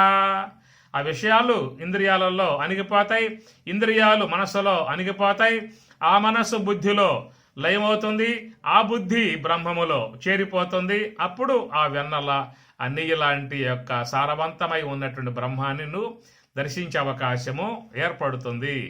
కనుక భౌతికమై ఉన్నటువంటి యొక్క వస్తువు యొక్క దర్శనాన్ని పొందాలని చెప్పారంటేనే ఇన్ని మార్పులు చెంది మరి చివరికి ఆ నెయ్యి యొక్క విధానాన్ని పొందావు. పాలు పెరుగు కావచ్చు, పెరుగు మజ్జిగ కావచ్చు, మధ్య నుంచి వెన్న ఏర్పడవచ్చు, ఆ వెన్న నెయ్యి కావచ్చు. కానీ నెయ్యి ఏమవుతుంది? ఇంకేం కాదు, ఇక సారం చివరి మెట్టికి అది నెయ్యే. నువ్వు ఎంతన్నా కాసుకో, అది నెయ్యే, ఇంకేం అయ్యే అవకాశాలు లేవు. అట్లాగా మనలో కూడా విషయాలు అంతరిస్తాయి, మన ఇంద్రియాలు అంతరిస్తాయి, మనస్సు అంతరిస్తుంది, చివరి బుద్ధి కూడా అంతరించినప్పుడు చివరికి బ్రహ్మం మాత్రమే ఉంటుంది, ఆత్మ ఉంటుంది. ఆత్మ అంతరించేది కాదు, ఆత్మ అట్లాగే ఆ చివరి మెట్టు. కాబట్టి యో బుద్ధేహే పరతస్తు సహా అని స్వామి చెప్పిన మాట గీతలో. యో బుద్ధేహ, బుద్ధి కంటే కూడా పరతః వేరై ఉన్నటువంటి యొక్క వస్తువు సహా ఆత్మ అని చెప్పని. కనుక ఆ ప్రకారముగా ఈ నివృత్తి మార్గంలో పయనించినప్పుడు అతడు ఆ యొక్క మూల భావాన్ని గుర్తించే అవకాశం అనేటువంటిది ఏర్పడుతుంది. కాబట్టి ఇక్కడ క్షీర మధ్యే యథాగృతం, అక్షేర మధ్యే అక్షేరం, ఆ పాల యొక్క మధ్యలోనే మధ్య భాగములో అంతరభాగములో నెయ్యి ఉన్నది. నేత్రేంద్రియాన్ని గోచరించకుండగా ఆ నెయ్యి ఉన్నది. ఒకవేళ నువ్వు ఆ పాలు వాసన చూసినా నీకు నేతి వాసన రాదు. రావాలిగా, దాంట్లో ఉందని చెప్పిన రావాలిగా వాసన, నీకు నేతి వాసన రాదు. కంటితో చూస్తావా, కనబడేదిగా ఉండదు. మరి ముక్కుతో వాసన చూద్దామా, ఆ ముక్కుకు తెలియబడేదిగా లేదు. పోనీ ఏమన్నా నేతి యొక్క రుచి నాలుగుతో గుర్తిద్దామా పాలల్లో ఉండగానే అంటే తెలియబడే అవకాశం లేదు. కాబట్టి ఏ ఇంద్రియాన్ని గోచరించదు. పాలల్లో ఉన్నటువంటి యొక్క నెయ్యి నువ్వు ఏ ఇంద్రియంతో గుర్తిద్దామన్నా నీకు సాధ్యం కాని విధానం. నేత్రానికి కనబడదు, ఘ్రాణానికి దాని యొక్క గంధం నీకు అందే అవకాశం లేదు. జిహ్వేంద్రియానికి ఆ రుచి, నేతి రుచి తగిలే అవకాశం లేదు. కాబట్టి ఏవైతే దాని యందు ఉన్నటువంటి స్థూల భాగాలు ఉన్నాయో ఆ స్థూల భాగాలన్నీ కూడా అంతరించాలి. పాలు స్థూల భాగం, పెరుగు స్థూల భాగం, ఆ వెన్న స్థూల భాగం, ఆ స్థూల భాగాలు మొత్తం కూడా అంతరించగలిగితే, వాటి యొక్క ఉనికే లేకుండా పోగలిగితే, దాని ఉనికే లేకుండా పోగలిగితే అప్పుడు నీకు నేతి యొక్క దర్శనం, నేతి యొక్క మాధుర్యం, నేతి యొక్క సుగంధం అప్పుడు నువ్వు పొందే అవకాశం ఏర్పడుతుంది. కాబట్టి అందుచేత మరి యొక్క భౌతికముగా మనలో స్థూల దేహం అంతరించాలి, సూక్ష్మ దేహం జడం కావాలి, కారణదేహం నశించాలి, మహాకారణం లయం కావాలి. చెయ్యి. ఈ విధంగా చేస్తే కదా నీకు లోన ఉన్న సారభూతమై ఉన్నటువంటి యొక్క ఆత్మ అనేటువంటి యొక్క మూలం తెలియబడే అవకాశం ఏర్పడుతుంది. అదేం తెలియకుండా పైన మాత్రమే ఉండి నాకు కనబడ్డే, దేవుడు ఎక్కడున్నాడు, ఉంటే కనబడ్డా అనేటువంటి మాటలన్నీ కూడా ఒక అమాయకంగా అజ్ఞానంతో పసిబిడ్డ మాటలుగా మాట్లాడే విధానం లోకంలో ఉంటాయి. అలాంటి భావాలతో ఉన్నటువంటి వారికి సమాధానము ఇక్కడ స్వామివారు చెప్పుకొచ్చేటువంటి యొక్క మాట. క్షీర మధ్యే యథాఘృతం, మధ్య భాగం ఉందని చెప్పి. పుష్ప మధ్యే యథా గంధ, పుష్పము యొక్క మధ్య భాగములో యథా గంధ, గంధం సుగంధం ఆ పుష్పాల యొక్క మధ్యలో ఉంటుంది. అయ్యా ఆ పుష్పము యొక్క వికసించినప్పుడు ఏ పుష్పం అవుతున్నదో ఆ పుష్పం నుంచి ఆ పరాగములు విడుదలవుతూ ఉంటాయి. గులాబీ పుష్పం ఉందనుకోండి, అది కనుక వికసించిందా అంటే దాని నుంచి ఎంత పరిమళం మనకి అందుతూ ఉంటుందో కదా. గులాబీ పూలు కానీ, చామంతి పూలు కానీ, మల్లె పూలు కానీ ఇవన్నీ చూసినట్లయితే ఎంతెంత సుగంధము, ఎంతంత పరిమళము, ఎంతంత ఆహ్లాదకరముగా మనకు ఆ వాసనలన్నీ కూడా వస్తూ ఉంటాయి. మరి ఆ పుష్పం ఎక్కడ నుంచి వచ్చింది? ఆ చెట్టు నుంచి పుష్పం వచ్చింది. మరి ఆ చెట్టుని వాసన చూడు, ఆ పుష్పం వాసన వస్తుందేమో. పుష్పం దాంట్లోనే ఉందగా, ఆ చెట్టు నుంచే కదా పుష్పం వచ్చేది. మరి ఆ కొమ్మల వాసన చూడు, ఆకుల వాసన చూడు, నీకు ఆ పుష్పం యొక్క వాసన తగులుతుందా? కొమ్మలకుండే వాసన కొమ్మకుంటుంది, అది వస్తుంది నీకు అంతే. ఆకులకుండే వాసన ఆకుల నుంచి నీకు వస్తుంది కానీ వికసించినప్పుడే పుష్పం అవుతున్నదో ఆ వికసించిన తర్వాత ఏర్పడేటువంటి యొక్క సుగంధం నీకు రావాలని చెప్పినంటే వికసించిన తర్వాతనే వస్తుంది. ఈ పుష్పం చెట్లోనే ఉంది కదా, చెట్లో నుంచి వచ్చింది కదా, మరి చెట్లో పుష్పం యొక్క వాసన ఉండొద్దా? ఆ చెట్లో పుష్పం యొక్క వాసన లేదు కాబట్టి ఈ పుష్పం చెట్లో నుంచి రాలేదు, వేరే ఎక్కడి నుంచి వచ్చిందని చెప్పి అంటావా? చెట్లో నుంచి వచ్చినప్పుడు ముందు చిన్న మొగ్గగా ఉంటుంది. ఆ మొగ్గ కొంచెం లావు బారుతుంది. లావు అయిన తర్వాత మళ్ళా ఉదయం కల్లా వికసిస్తుంది. వికసించినప్పుడు దాంట్లో ఆ మకరందము కానీ, ఆ సుగంధము కానీ, లాలిత్యము కానీ, ఆ సుకుమారము కానీ అన్ని దాంట్లో వచ్చేస్తాయి అన్నమాట. ఈయన మొగ్గలో చూసే అవకాశం లేదు, ఏమి కాడలో చూసే అవకాశం లేదు. దానికి పరిణామం ఉంటుంది. పరిణామం పూర్తయిన తర్వాతే నువ్వు ఆ యొక్క దాని యొక్క మూలాన్ని, దాని సుగంధాన్ని దర్శించే అవకాశం ఏర్పడుతుంది. కానీ ఈ పువ్వు కొమ్మలో ఉంది కాబట్టి ఆ కొమ్మకు కూడా ఈ వాసన ఉండాలి కదా. కొమ్మలో వాసన లేకుండా ఎట్లా వచ్చింది పుష్పానికి వాసన? ఇవన్నీ కూడా వేసుకుంటే ఉపయోగం లేని వ్యవహారాలు. కాబట్టి ఆ పుష్పంలో గంధం ఉన్నది, ఆ గంధాన్ని చూడాలని చెప్పిన అది వికసించాలి. అది వికసించిన తర్వాతే నీకు దాంట్లో ఉన్నటువంటి యొక్క మరి మకరందం తుమ్మిదులు వచ్చి గురులుతాయి. దాంట్లో ఉన్నటువంటి యొక్క సుగంధాన్ని నువ్వు ముక్కు కాడ పెట్టుకుని బాగా చక్కగా పీల్చుకుంటావు. మల్లెపూలు అయితే ఎంత సుగంధంగా ఉంటాయో, గులాబీ ఎంత సుగంధంగా ఉంటుందో. అది మొగ్గలో ఉంటుంది చెప్పండి, మొగ్గలో ఏం కనబడదు నీకు. అది వికసించాలి, పరివర్తన చెందాలి, అది పరిపూర్ణం కావాలి. అట్లాగా నీకు పరమాత్మ యొక్క విధానంగా గోచరించాలని చెప్పినట్లయితే ఆ విధంగా మరి నీలో కూడా బుద్ధి వికసించాలి. ఆ బుద్ధి వికసిస్తే పుష్పంలాగా అప్పుడు ఆ యొక్క బుద్ధి ద్వారా మరి ఆ యొక్క భగవంతుని యొక్క ఆనందాన్ని పొందే అవకాశం ఏర్పడుతుంది. బుద్ధి గ్రాహ్యం అతి ఇంద్రియం, పరమాత్మ అన్నమాట. బుద్ధి గ్రాహ్యం, బుద్ధికి మాత్రమే గోచరిస్తుంది. అతి ఇంద్రియం, ఇంద్రియాలు తెలియబడేదిగా లేదు, జ్ఞానేంద్రియాలకు తెలియబడేదిగా లేదు. బుద్ధి గ్రాహ్యం, బుద్ధి అంటే ఏమిటి? ఎవరైతే మనస్సుని శ్వాస వెంబటే పెట్టినప్పుడు ఆ మనస్సు అనేది అంతరించి తర్వాత బుద్ధిగా ఆవిర్భావం అవుతుంది. చూశారు లేదో, కొన్ని మరి ఆ యొక్క పురుగులు ఉంటాయి కదా, ఆ పురుగులు అనేటువంటి ఒక దాని ద్వారా గూడు కట్టబడి దాంట్లో పెట్టేస్తే ఆ పురుగు అనేటువంటిదంతా కూడా శిథిలమైపోయి దాని నుంచి ఒక సీతాకోక చిలుక రంగులతో ఉండేది ఇటువంటిది బయటకు వస్తుంది. గమనించండి, కావాలంటే ఆకుపచ్చలో ఉన్న ఎంత పురుగు అది ఎండి చివరికి ఆ పొరంతా విడిపోయినప్పుడు దాంట్లో నుంచి ఎగురుతూ వస్తుంది. ఇది సీతాకోక చిలుక. మీరు ఎప్పుడు చూశారా? దాన్ని గమనించండి. అట్లాగా ఈ యొక్క మనసు అనేటువంటిది పురుగు. అది ఎప్పుడూ కూడా ప్రపంచంలో తిరుగుతూ ఉంటుంది, విషయాలలో సంచారం చేస్తూ ఉంటుంది, ఎప్పుడు తలకాయ తలకాయ తుడుస్తూ ఉంటుంది. అది అనేక ఆలోచనలు, అనేక ఉద్వేగాలు, క్రోధాదులు, వీటితో ఉన్నటువంటి యొక్క పురుగు అనేటువంటిది అంతరించాలి. అది ఎప్పుడు అంతరిస్తుంది? ధ్యానములో ఉన్నప్పుడు, హంస యొక్క ఆశ్రయంలో ఉన్నప్పుడు ఆ మనసు అనేటువంటి యొక్క భాగం అంతరించినప్పుడు ఆ మనస్సు నుండి ఆవిర్భావం అయ్యేదే శుద్ధ బుద్ధి. దాన్ని శుద్ధాంతఃకరణము అన్నారు. కనుక ఆ శుద్ధాంతఃకరణమై ఉన్నటువంటి యొక్క బుద్ధి అనే దాని ద్వారానే భగవంతుని యొక్క దివ్యత్వాన్ని పొందే విధానం ఏర్పడుతుంది. కాబట్టి ఆ బుద్ధిని ఈ యొక్క పుష్పముతో పోలుస్తారు. బుద్ధి పుష్పం అన్నమాట. కనుక దాని నుంచి వచ్చేటువంటి పరిమళములు అంటే ప్రశాంతత, ఆనందము, ఆత్మానందము, ఆత్మ దివ్యానుభవము అన్నీ వచ్చే అవకాశం ఏర్పడుతుంది. కాబట్టి ఈ మొగ్గగా ఉన్న దాని నుంచి ఏవి రావు, అది వికసించి పుష్పంగా అయినప్పుడు పూర్ణత్వాన్ని పొందినప్పుడు దాని నుంచి అన్నీ కూడా వచ్చే అవకాశం ఏర్పడుతుంది. అట్లాగా ఈ మనసు అనేటువంటి దాని ద్వారా గ్రహించే అవకాశం లేదు. మనసు ధ్యానములో అంతరించినప్పుడు, అదే తిరిగి మరల బుద్ధిగా పరిణమించినప్పుడు ఆ బుద్ధి పుష్పము యొక్క వికాస విధానం నుండి ఆత్మ యొక్క ఆనందాన్ని పొందే విధానము కలుగుతుంది. పుష్పమధ్యే యథా గంధః ఫలమధ్యే యథా రసం, ఫలమధ్యే యథా రసం. ఫలము, ఆ ఫలము యొక్క మధ్యలో ఉన్నటువంటిది రసం. ఆ రసాన్ని పొందాలని ఎట్లా వస్తుంది? ఆ ఫలం పరిపక్వత చెందాలి బాగా చక్కగా.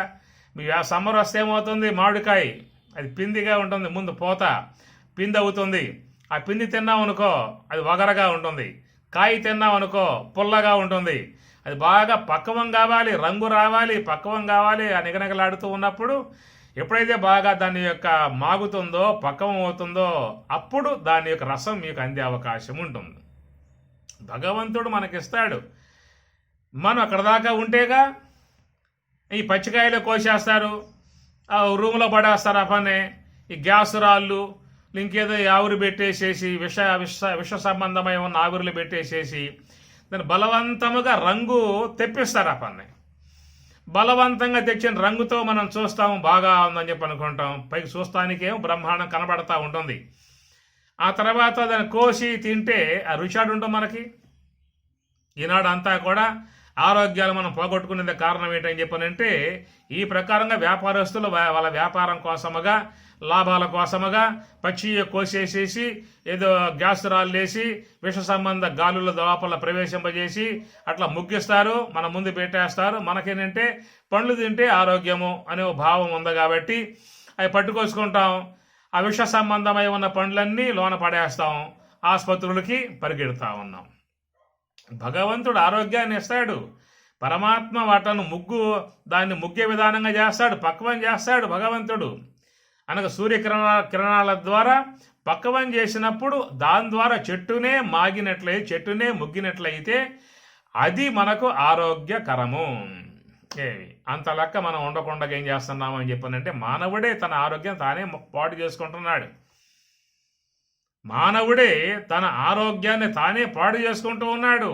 ఈ విధంగా కల్తీ వ్యవహారం చేసేసి మొత్తం కూడా అందరూ కూడా మరి ఆసుపత్రుల పాలైపోయే విధానముగా ఆ పాలల్లో వెన్న మొత్తం లాగేసుకున్నాడు. కొత్త నీరుగా ఉన్నటువంటి నిస్సారమై ఉన్న భాగాలని ప్యాకెట్ల ద్వారా అందిస్తూ ఉన్నాడు.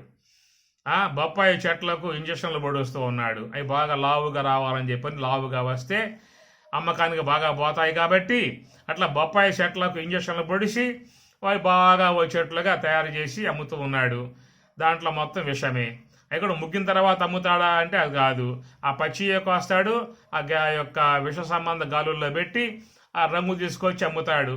అవి తిన్నావా మన పని కాస్త గోయిందా. ఈ విధంగా చూస్తే భగవంతుని ద్వారా ఇవ్వబడేటువంటివన్నీ కూడా ఆరోగ్యాన్ని ఇచ్చేటువంటియే. కానీ మధ్యలో మానవుడు చేయి పెట్టాడు, దాంట్లో చేయి పెట్టి కలుషితం చేశాడు. దాని ద్వారా అందరూ కూడా మరి దాని యొక్క సారస్వతాన్ని పొందలేక పోవటం జరుగుతూ ఉన్నది. అందుచేత ఇక్కడ పరమాత్మ మరి నీతి సంబంధ వాక్యాలు ఇవన్నీ కూడా ఫల మధ్యే యథా రసః, రసం ఉన్నది రసో వై సహ. పరమాత్మ రసస్వరూపుడు. రసస్వరూపుడు అన్నమాట పరమాత్మ ఈశ్వరుడు. కాబట్టి ఆ విధముగా రసాన్ని మనం జీవితంలో ఆస్వాదించాల్సి ఉంటుంది. ఆ ఫలములో ఆ యొక్క పక్వతను పొంది ఉన్న రసాలు మన దేహానికి ముఖ్యంగా అందాల్సి ఉంటుంది. ఆ రసాలు కూడా భగవంతుని ద్వారా ప్రకృతి పరముగా అందించిన రసాలు మాత్రం రాగలిగితే మన యొక్క శరీరం ఆరోగ్యంగా ఉండే అవకాశం ఏర్పడుతుంది. అలా కాకుండా మానవుడు మధ్యలో నిలబడి పరమాత్మ యొక్క వ్యవహారం కట్ చేసేసి తాను నిలబడి నేనే ముగింపజేస్తా, నేనే పక్కవం చేస్తా, నేనే వాటను తీసుకెళ్తా అని చెప్పని ఈ మానవుడు చేసే విధానాల నుంచే సమస్త అందరూ కూడా అనారోగ్యాలు పాలైపోతూ ఉన్నారు. ఫల మధ్యే యథారసం, ఏ విధముగా ఫలము యొక్క ఆ పండు యొక్క మధ్యలో రసం అనేటువంటిది ఎట్లా ఉన్నదో ఆ రసాన్ని మనం నాలుక ద్వారా మాత్రమే ఆస్వాదించగలుగుతాం. ఆ ప్రకారముగా రసం లోపల ఉన్నట్లుగా మరి భగవంతుడు కూడా రసస్వరూపుడై ఉన్నాడు. ఏదో రసము అంటే రసోవై సహా అంటుంది శాస్త్రం కూడా. భగవంతుడు కూడా ఆనంద రసం కలిగి ఉన్నటువంటి విధానము. అందుచేత పరమాత్మ ద్వారా ఇవ్వబడ్డటువంటి రసాన్ని మనం ఆయా పండ్ల ద్వారా పొందాల్సి ఉంటుంది. కొన్ని పండ్లు తీపిగా ఉంటాయి, కొన్ని పండ్లు వగరగా ఉంటాయి, కొన్ని పండ్లు పులుపుగా ఉంటాయి. అన్ని రకాలైనటువంటి యొక్క పండ్లు పరమాత్మ ఇచ్చాడు. కాబట్టి జీవితంలో మనము అన్ని గుణాలను కూడా స్వీకరించాల్సి ఉంటుంది. రసం అంటే గుణంకి అర్థం వస్తుంది కనుక భగవంతుని ద్వారా ఇవ్వబడేటువంటి ఏ పండ్లలో కొన్ని వగరగా ఉంటాయి. మొత్తం రసాలు మొత్తం 6 పరమాత్మ ఇచ్చింది. తీపి, పులుపు, ఉప్పు, కారం, వగరు, చేదని చెప్పని షడ్రసాలుగా ఉంటాయి కదా. కాబట్టి రసాలు భగవంతుని ద్వారా ఇవ్వబడ్డటువంటి యొక్క రసాలు మన దేహంలోకి చక్కగా పోగలిగితే శరీరము ఆరోగ్యకరముగా ఉండే అవకాశం ఏర్పడుతుంది. అందువల్ల భగవంతుని ద్వారా ఇవ్వబడేటువంటివేమో రసాలు, మానవుని ద్వారా తయారు చేయబడేటువంటివేమో రుచులు. అది మనమేమో రుచులను తయారు చేస్తూ ఉన్నాం, పరమాత్మేమో రసాలను లోకానికి అందించాడు. కాబట్టి రసాలు ఆరోగ్యాన్ని ఇచ్చేవిగా ఉన్నాయి, ఈ రుచులు అనారోగ్యాన్ని ఇచ్చేవిగా ఉన్నాయి. అందుచేత ఈనాడు మానవులందరూ కూడా ఆసుపత్రుల పాలు కావటం ఏంటని చెప్పనంటే కృత్రిమంగా మానవుడు చేయిబెట్టి రసాలను ఎరక్కొట్టి కొత్త రుచులను ఉత్పన్నం చేసి ఈ దేహంలో పోయటం కారణముగా ఆ లోనగా పోయినటువంటి యొక్క రుచులు ఊరుకుంటాయా అని చెప్పనంటే వాటికి ఉంటే అభిరుచులు ఒక్కొక్క వ్యాధిని పుట్టిస్తాయి లోపలపన్నే. పోయిన రుచులు ఏం చేస్తాయి అని చెప్పనంటే వీడు బాగా ప్యానంలో పడేసి అడిదిప్పి ఇడిదిప్పి దాన్ని ఏ ప్రకారంగా నలకొట్టాడో చెత్త కొట్టాడో దాన్ని బాగా వేధించాడో ఆ తర్వాత లోన పోసాడో. లోన పోసిన తర్వాత ఈవురుకుంటాయా? నన్ను నువ్వు ప్యానంలో పడేసి అడి తిప్పి ఇడి తిప్పి నన్ను ఎరక్కొట్టి చెతక్కొట్టి నన్ను వేరే రకాలుగా తయారు చేసి నువ్వు లోన పోసావు కాబట్టి లోన పోయాక నేను చేస్తాను, నా వంతు నేను చేస్తానని చెప్పని లోనగా పోయిన తర్వాత అది ఎరక్కొట్టి లోపల చెతక్కొట్టి చివరికి కొత్త రోగాలను పుట్టింపజేసి అది కాస్త పోతుంది ఆ పన్నే. ఇట్లా కాబట్టి ఇన్ని ఆసుపత్రులు, ఇన్ని మందులు, ఇంతమంది డాక్టర్లు లోకంలో రావడం కారణం ఈ రసాల మీదే ఆధారపడ్డాయి. కాబట్టి అన్ని జీవులు ఆరోగ్యంగా ఉన్నాయి. ఏ పశువుకి, శునకానికి, గోవులకు ఏటికి కూడా హార్ట్ అటాకులు, కిడ్నీ ఫెయిల్ కావటాలు, లివర్లు ఫెయిల్ కావటాలు ఇవన్నీ అటుగా వస్తున్నాయా? రావట్లా. కారణం ఏంటి? అవన్నీ కూడా ప్రకృతి పరంగా ఉన్నటువంటి రసాలకి అలవాటుపడ్డాయి, రసాలనే స్వీకరిస్తాయి. కాబట్టి అవన్నీ ఆరోగ్యంగా జీవించే అవకాశం ఉన్నది. మనమేమో పరమాత్మకు దూరం అయిపోయాం, మానవునికి దగ్గరయ్యాం. అంటే ఏమిటి? పరమాత్మ ఇచ్చే రసాలకు దూరం అయిపోయాం, మానవుడు అందించే రుచులకు దగ్గరయ్యాం. కాబట్టి ఈ మానవుడినే చివరికి నాశనం చేసే విధానంగా తయారయ్యాడు రుచులు పడేసేసి. అందుచేత మన రుచి కోసం ఏదన్నా మధ్యాహ్నం పూట భోజనం చేసినా, సాయంత్రం భోజనం చేసినా, ఉదయం పూటైనా కనీసం కాస్త మొలకలు కానీ, ఆ పండ్ల యొక్క రసాలు కానీ, పచ్చి కూరగాయల రసాలు కానీ కొన్ని స్వీకరించినట్లయితే అవి లోనకు పోయి దేహాన్ని కాపాడే అవకాశం వాటికి ఉంటుంది. అందుచేత ఫల మధ్యే, ఫలములలో రసాలు ఉన్నాయి, చేదున్నది, పులుపున్నది. చేదు కూడా మంచిదే. ఆ చేదు కొంచెం తీసుకోవడం చేత, చేదు అని చెప్పానంటే వేపాకులో చేదు ఉంటుంది. 2 ఆకులు నోట్లో వేసుకోండి, బాగా నమలండి, కాస్త మింగండి, దేహంలో ఉన్నటువంటి ఒక సూక్ష్మ క్రిమంతా నశింపబడుతుంది. కాబట్టి మన దేహంలో చేదు పోవాలి, పులుపు పోవాలి, ఆ వగరు పోవాలి, తీపి కూడా పోతుంది. తీపే పడేసావు అనుకో, చివరికి ఏమైపోతుంది, దేహం అంతా కూడా షుగర్ ఫ్యాక్టరీ అయిపోతుంది. అందుచేత అన్ని రసాలు దేహంలోకి పోవాల్సి ఉంటుంది. ఇది ఆరోగ్య సంబంధమై ఉన్న అంశముగా చెప్పుకున్నాము. ఈ మూలానికి పోతే ఫల మధ్యే యథా రసం, ఆ ఫలము యొక్క మధ్యలో రసం ఉన్నది. మనకు ఆ రసం అనేటువంటిది కంటికి గోచరించదు, చెవిక తెలియబడదు, గ్రహణానికంటావా కొంచెం అందుతుంది. కేవలం ఆ యొక్క రసం యొక్క రూపము నాలుగు మాత్రమే తెలియబడుతుంది. అదనమాట. కన్ను గుర్తించలేదు, చెవి గుర్తించలేదు, ఆ రసాన్ని నాలుక మాత్రమే గుర్తిస్తుంది. ఆ ప్రకారముగా ఆ ఫలం యొక్క మధ్యలో రసం ఎట్లయితే ఒక జిహ్వకు మాత్రమే విషయం అవుతుందో, అట్లాగా ఈ యొక్క విశ్వములో ఉన్నటువంటి భగవంతుడు ఉన్నాడు. అట్టి ఆ భగవంతుడు ఒక ధ్యానానికి మాత్రమే, నివృత్తి మార్గానికి మాత్రమే గోచరించేటువంటి వాడుగా ఉన్నాడు. కాష్టాగ్నివత్తు ప్రకాశేత ఆకాశే వాయువత్తు చరేత్తు. కాష్టాగ్నివత్తు ప్రకాశేత, కాష్టాగ్ని, కాష్టములో, కట్టెలో, పుల్లలో అగ్ని ఉన్నది. కట్టెలో అగ్ని ఉన్నది. పట్టుకుంటే కాలుతుందా చెప్పండి? ఏమయ్యా కట్టెలో అగ్ని ఉందని చెప్పి అన్నావు కదా, మరి పట్టుకున్న కట్టెని కాల్చలేదే, కాబట్టి దాంట్లో అగ్ని లేదు అని చెప్పని అంటామా? కట్టెలో అగ్ని ఉందా లేదా? ఉన్నది. మరి ఉంటే పట్టుకున్నాక కాల్చలేదే అని చెప్పనంటే కాలదు. లేదందామా? ఉన్నది. ఎట్లా వస్తుంది బయటికి? రాపిడి చేస్తే వస్తుంది. కాబట్టి అగ్ని లోపల ఉంది కాబట్టి ఆ కట్టి రూపం కలిగి ఉన్నది. అగ్ని కాస్త వెళ్ళిపోయిందా అని చెప్పనంటే ఆ కట్టి ఎట్లా ఉంటుంది? ఒక మసిబొగ్గు. దాంట్లో ఆ రూపం ఉండదేక. కనుక దాంట్లో ఆ రూపం ఉన్నది కాబట్టి, ఆ కట్టెలో అగ్ని ఉన్నది కాబట్టి ఆ కట్టెది, ఆ చెక్క అంత తేజోవంతంగా గోచరిస్తూ ఉన్నది. నువ్వు ఆ చెక్కతో ఫర్నిచర్ చేసుకుంటూ ఉన్నావు, కుర్చీలు చేసుకుంటూ ఉన్నావు, బల్లలు చేసుకుంటూ ఉన్నావు, మంచాలు చేసుకుంటూ ఉన్నావు, దర్వాజాలు చేసుకుంటూ ఉన్నావు, కిటికీలు చేసుకుంటూ ఉన్నావు. ఇల్లంతా కూడా కట్టెలే మొత్తం కూడా. అవి ప్రకాశమానంగా ఉన్నాయి, తేజోవంతంగా ఉన్నాయి. కారణం ఏంటంటే దాంట్లో అగ్ని ఉన్నది. ఏమి ఏ అగ్ని అయితే నేను చెప్పి అనుకుంటూ ఉన్నామో, నువ్వు అనుకున్నటువంటి కుర్చీలో నుంచి అగ్ని తీసేయి, ఫర్నిచర్ నుంచి అగ్ని తీసేయి, పీటల్లో అగ్ని తీసేయి, బల్లల్లో అగ్ని తీసేయి, ద్వారబంధాల్లో అగ్ని భాగం తీసేసావంటే ఏముంటాయి? ఎక్కడ మసిబొగ్గులై ఉంటాయి అంతే. నీకేక అది గోచరించదు. అంత అందముగా ఉన్నాయంటే దాంట్లో అగ్ని ఉంది కాబట్టి. అగ్ని ఆశ్రయంలో కుర్చీలో కూర్చుంటూ ఉన్నావు, అగ్ని ద్వారబంధం నుంచి లోపల ప్రవేశిస్తూ ఉన్నావు, ప్రకాశంలో ఉన్నావు. నువ్వు అగ్నిలో, అగ్ని యొక్క శుభం, అగ్ని అంటే మంగళకరం, పావకుడు అగ్ని, భగవంతుని యొక్క మరి బాహ్య ఆకారం, పరమాత్మ యొక్క సాకారాకారం, అంతర్జ్యోతి బహిర్జ్యోతి ప్రత్యక్ జ్యోతి పరాత్పర జ్యోతి జ్యోతి స్వయం జ్యోతి ఆత్మ జ్యోతి శివోస్మ్యహం. జ్యోతి పరమాత్మ జ్యోతితో పోలుస్తాం కాబట్టి మనం సాయంత్రం సమయంలో దీపం వెలిగిస్తే నమస్కారం చేస్తాం. కార్తీక మాసంలో ఆకాశ జ్యోతిగా ధ్వజస్తంభం పైన పెట్టుకుంటాం. ప్రకాశం నమస్కారం చేస్తాం, జ్యోతికి నమస్కారం చేస్తాం, బొల్లిపేసిన నమస్కారం చేస్తాం.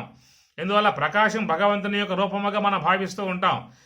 కనుక ప్రకాశమానమై ఉన్నటువంటి యొక్క అగ్ని రూపముగా ఉన్నటువంటి యొక్క ఆ జ్యోతి రూపమై ఉన్నటువంటి పరమాత్మ ఆ చెక్కలో ఉన్నాడు.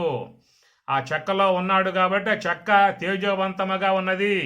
ఆ చెక్క నుంచి అగ్ని భాగం బయటకు వచ్చేసిందా అంటే నీకున్న ద్వారబంధం మసిబొగ్గు, నువ్వు కూర్చునే కుర్చీ మసిబొగ్గు, నువ్వు వాడుకునే బల్ల మసిబొగ్గు, నువ్వు పడుకునే మంచం మసిబొగ్గు.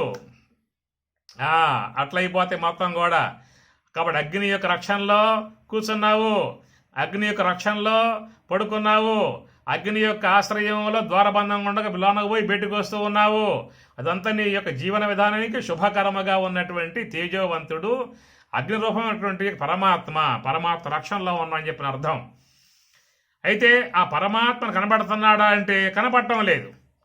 అది లేకపోయిందా నీకు? ఆ ద్వారబంధముగా ఉండదు, ఆ కుర్చీగా ఉండదు, నీ పడుకునే మంచం మాంసముగా ఉండదు. చెప్పాక ఆ విషయం మీకు. అందువల్ల అవ్యక్తముగా లోపల ఉన్నటువంటి తేజస్సు కాష్టాగ్నివత్ ప్రకాశేత, కాష్టాగ్నివత్ ప్రకాశేత, ఆ కాష్టములో అగ్ని ఉన్నది అన్నాడు. ఆ కాష్టములో అగ్ని ఉన్నది కనుక ఆ కాష్టం, ఆ కట్టె నుంచి అగ్ని బయటకు రావాలని చెప్పనంటే పూర్వకాలంలో వాళ్ళు బాగా మధించేవాళ్ళు. దాన్నే మరి మథనం అని చెప్పని అంటారు.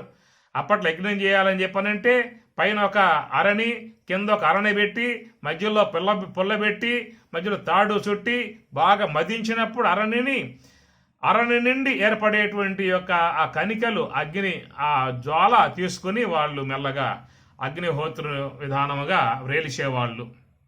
ఏవి అందుచేత లోపల తేజస్సు ఉన్నది, అగ్ని ఉన్నది అవ్యక్తముగా. బయటికి రావాలని చెప్పనంటే దాన్ని బాగా మధించినట్లయితే దాని నుంచి అగ్ని అనేటువంటిది బయటికి వస్తుంది అనేటువంటి మాట.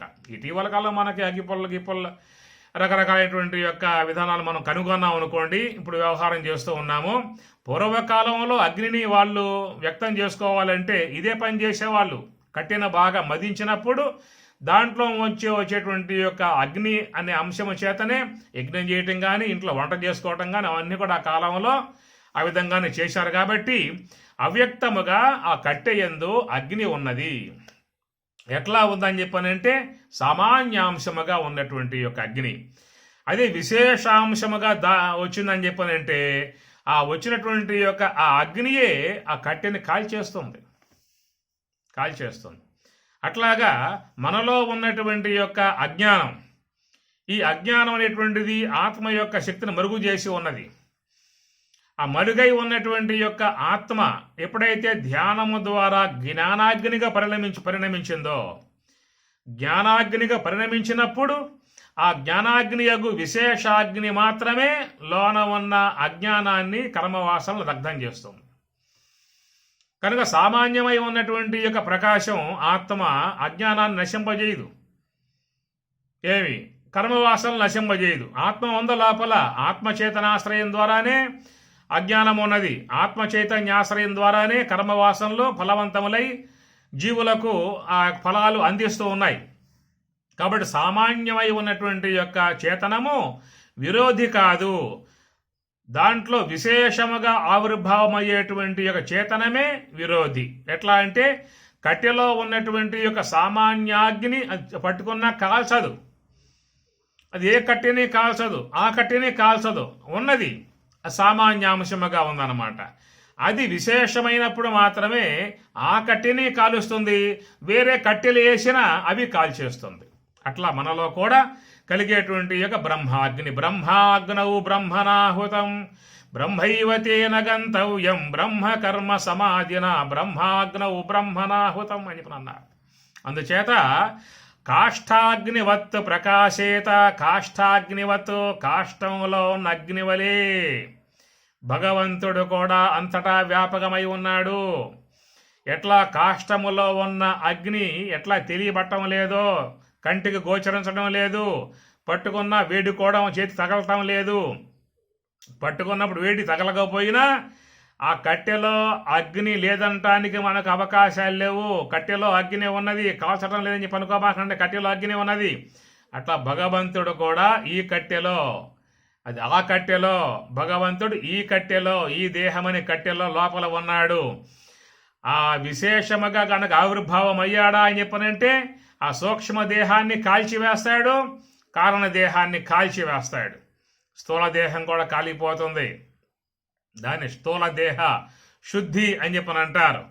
అనగా దేహంలో ఉన్నటువంటి రుగ్మతలు మొత్తం పోతాయి, సూక్ష్మ దేహం ఉన్నటువంటి కర్మవాసనలు మొత్తం పోతాయి, కారణ దేహం యొక్క అజ్ఞానం మొత్తం అంతరిస్తుంది. విశేషముగా ఏర్పడేటువంటి యొక్క ఆత్మాగ్ని ఇవన్నింటి కూడా దగ్ధం చేసే అవకాశం ఏర్పడుతుంది. సామాన్యాంశముగా ఉన్నప్పుడు అది కారణదేహానికి అదే ఆశ్రయము, సూక్ష్మ దేహానికి అదే ఆశ్రయము, స్థూల దేహానికి కూడా అదే ఆశ్రయము. దాని ఆశ్రయంలోనే ఈ మూడు కూడా ప్రకాశవంతముగా వ్యవహారం చేసుకుంటూ ఉన్నాయి. దాని ప్రకాశమే ఈ స్థూల దేహ వ్యవహారము, దాని ప్రకాశం చేతనాశ్రయమే సూక్ష్మదేహ వ్యవహారము, దాని యొక్క చేతనాశ్రయమే కారణదేహం యొక్క వ్యవహారము కూడా. సామాన్యముగా ఉన్నంత వరకు ఈ మూడు వ్యవహారం చేస్తాయి. అది విశేష రూపం దాల్చిందా అని చెప్పనంటే ఆ పూట ఈ మూడు కూడా భస్మం అయిపోతాయి. కాబట్టి కాష్టాగ్నివత్తు ప్రకాశేత ఆకాశే వాయువత్తు చరేత్తు. ఆకాశే ఆకాశమునందు, వాయువత్తు వాయువులాగా, చరేత్తు చరిస్తూ ఉన్నది. కాబట్టి ఈ ఆకాశంలో వాయువు ఉన్నది. ఏం గాలి లేదే అంటాడు వీడు. గాలి ఉందరా నాయన, ఫ్యాన్ అయ్యి గాలి వస్తుంది అంటే ఫ్యాన్ వేస్తే గాలి వస్తుందా అండి? ఫ్యాన్లో గాలి ఉందా అని చెప్పండి. ఫ్యాన్లో గాలి ఉందా? ఫ్యాన్లో గాలి లేదు. అది తిరిగినప్పుడు ఆకాశంలో స్తబ్దమై ఉన్నటువంటి గాలిలో చలనం ఏర్పడుతుంది. ఆ చలనం రావటం వల్ల నీ దేహానికి అది సోగుతుంది. అమ్మయ్య అని చెప్పి అనుకుంటాం. దేవి గాలి లేదు, ఇసునకర్రతో ఇసరరా అని చెప్పి అంటాడు. ఇసునకర్రతో గాలి వచ్చింది అంటే ఇసునకర్రలో గాలి ఉందా? ఇసునకర్రలో గాలి లేదు, ఆకాశంలో గాలి ఉన్నది. అది కదిలితే నీ దేహానికి సోకితే అమ్మయ్య అని చెప్పి అనుకుంటాం. కాబట్టి ఆకాశం అంతటా కూడా వాయువు ఉన్నది. కనపడుతుందా? కనపడటం వల్ల లేదని చెప్పనంటావా? ఉన్నది. ఇట్లా ఇసురు తగులుతుంది, ఇసునకర్రతో ఇసురు, ఇలా ఫ్యాన్ అయ్యి తగులుతుంది దేహానికి గాలి. కాబట్టి గాలి ఉన్నది. ఎట్లా ఉంది? నేత్రానికి తెలియబడకుండా ఉన్నది. నేత్రానికి గోచరించదు, శ్రోత్రానికి తెలియబడదు, గ్రహానికి తెలియబడదు, జిహ్వకు తెలియబడదు, నాలుగింటికి తెలియబడదు. ఆ తెలియబడేది కేవలం దేహానికి మాత్రమే స్పర్శగా తెలియబడుతుంది. ఆ స్పర్శ తగిలినప్పుడు ఓహో గాలి వీస్తున్నది, గాలి ఉన్నది అని చెప్పనన్నావు. అట్లాగా చెవికి కానీ, నేత్రానికి కానీ, గ్రాణానికి కానీ, జిహ్వకు కానీ తెలియబడినంత మాత్రంతో గాలి లేదనే అవకాశం లేదు. ఆ ఉన్న గాలి త్వగేంద్రియానికి విషయమవుతుంది. అదే ప్రకారముగా భగవంతుడుగా చెప్పేటువంటి యొక్క ఆ ఉనికి కూడా, సత్తా విధానం కూడా శ్రోత్రేంద్రియానికి గోచరించదు, నేత్రానికి గోచరించదు, గ్రాణానికి గోచరించదు, జిహ్వకు గోచరించదు, త్వగేంద్రియానికి గోచరించదు. అది కేవలం అనుభవ జ్ఞానానికి సాధన చేసిన వాళ్లకు సోహంభావ ధ్యాన హంస యొక్క ధ్యానములో ఉండి నివృత్తి మార్గంలో పయనింపగలిగితే వాళ్ళు మాత్రమే యోగ సమాధి ద్వారా లోన ఉన్న ఆ చేతన స్వరూపాన్ని తెలుసుకునే అవకాశం ఏర్పడుతుంది. కాబట్టి ఇక్కడ చెప్పేవన్నీ కూడా ఇవి అన్ని ఇంద్రియాలకు గోచరించేవి కావు. ఒక్కొక్క ఇంద్రియానికే తైలం అనేది నువ్వుల్లో ఉన్నది, బాగా మదిస్తే బయటకు వస్తుంది. అలా ఘృతం అనేది పాలల్లో ఉన్నది, ఆ యొక్క విధానం పాటిస్తేనే బయటకు వస్తుంది. అటనే ఆ పుష్పములో ఉన్న గంధం మొగ్గగా ఉన్నప్పుడు తెలియబడే అవకాశం లేదు, పుష్పంగా వికసిస్తేనే మనకు తెలియబడే అవకాశం ఉన్నది. అట్లా ఫలములో ఉన్న రసము కూడా అది పిందిగానో పూతగానో కాయగానో ఉంటే తెలియబడదు, పక్వం అయితేనే తెలియబడుతుంది. ఈ ప్రకారముగా అవ్యక్తముగా భగవతత్వం ఉందరనే చెప్పటానికి స్వామివారు ఇంత శ్రమ తీసుకుని ఇన్ని ఉదాహరణలు చెప్పుకొచ్చాడు. ఇన్ని చెప్పాలి మనకి. మన వినేవాళ్ళం కాదుగా, వినేవాళ్ళంగా ఉంటే ఒక ఉదాహరణ చాలు. మనం అంత వినేవాళ్ళంగా లేవు కదా. కాబట్టి ఆయన గారు ఏది వీడు చెప్పాలి, చెప్తే వీడు కొంచెం మారతాడు, మారాడా బాగుపడతాడు, బాగుపడ్డాడా తరిస్తాడు, మోక్షానికి పోతాడు అన్నటువంటి యొక్క ఆయన యొక్క ఉదార బుద్ధి, ఆయన గారి యొక్క సుహృద్భావన వీళ్ళు తరించాలి. మానవ దేహానికి వచ్చారు, మళ్ళీ మళ్ళీ రాబోది మానవ జన్మ అంటున్నారు కదా. కాబట్టి ఏదో విశ్వంలో అనేక లక్షల కోట్ల దేహాలు ఉన్నాయి. అనేక దేహాలలో ఎత్తి ఎత్తి ఎత్తి ఎత్తి నానా తంటాలు పడి శునకముగాను, గార్ధవంగాను, ఏనుగుగాను, పిల్లిగాను, నల్లిగాను, దోమగాను, చీమగాను ఏవే అవతారాలు ధరించావు మొత్తానికి. నానా కష్టాలు పడి పడి పడి పడి పడి పడి ఇప్పుడు మానవ దేహంలోకి వచ్చావు. వివేకము, విజ్ఞానము, సుజ్ఞానము, ప్రజ్ఞానం అన్నీ ఉన్నటువంటి యొక్క వివేక జ్ఞానం అన్నీ ఉన్నటువంటి యొక్క మానవ దేహంలోకి వచ్చేదో పడ్డాము. ఇప్పుడు ఈ పడ్డవాడు కాస్త అజ్ఞానంతో ప్రవర్తిస్తూ ఉన్నాడు, అవివేకంతో ప్రవర్తిస్తూ ఉన్నాడు, మూర్ఖుడుగా ప్రవర్తిస్తూ ఉన్నాడు. వీడు కొంచెం బాగా చెప్పితే, కొంచెం మార్పు ఏర్పడితే ఇప్పుడన్నా వాడు జీవితం పావనం చేసుకుంటాడు, తరిస్తాడు.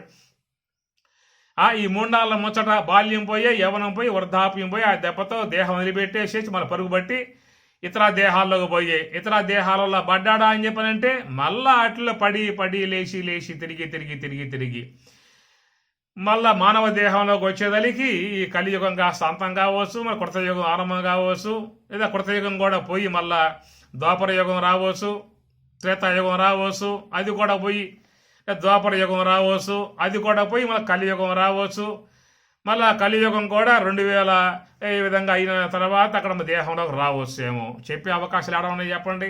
అనంత కాలంలో పడిన తర్వాత మన చేతుల్లో ఉన్న వ్యవహారం కాదుగా, ఇప్పుడు మన చేతుల్లో ఉన్నది మనం నిశ్చయించుకోవచ్చు, మనం వ్యవహారం చేయవచ్చు, మనం దాన్ని ఆశ్రయించవచ్చు, తరించవచ్చు. కాబట్టి ఇలాగా వచ్చిన జన్మ సార్థకం చేసుకునే అవకాశాలుగా ఉంది. కాబట్టి భగవంతుడు ఏదో రూపంగా వానికి ఈ యొక్క అంశాన్ని ఇచ్చి మార్పు తేగలిగితే వాడి జీవితం తరిస్తుంది అనే భావనగా భగవంతుని యొక్క అస్తిత్వపు విధానాన్ని, అవ్యక్తముగా ఉన్నటువంటి రూపాలని, ఆ స్వరూపాన్ని చెప్పటానికి ఇక్కడ మరి ఆ నువ్వులు అన్నారు, గురతం నెయ్యి అన్నాడు, గంధం అన్నాడు, రసం అన్నాడు, ఎన్ని చెప్పుకొచ్చాడనమాట.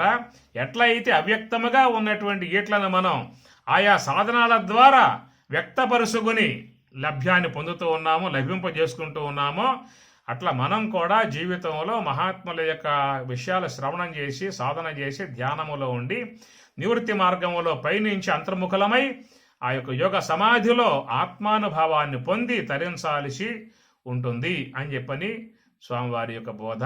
హరి ఓం తత్సత్. ఓం శుభమస్తు శుభమస్తు శుభమస్తు.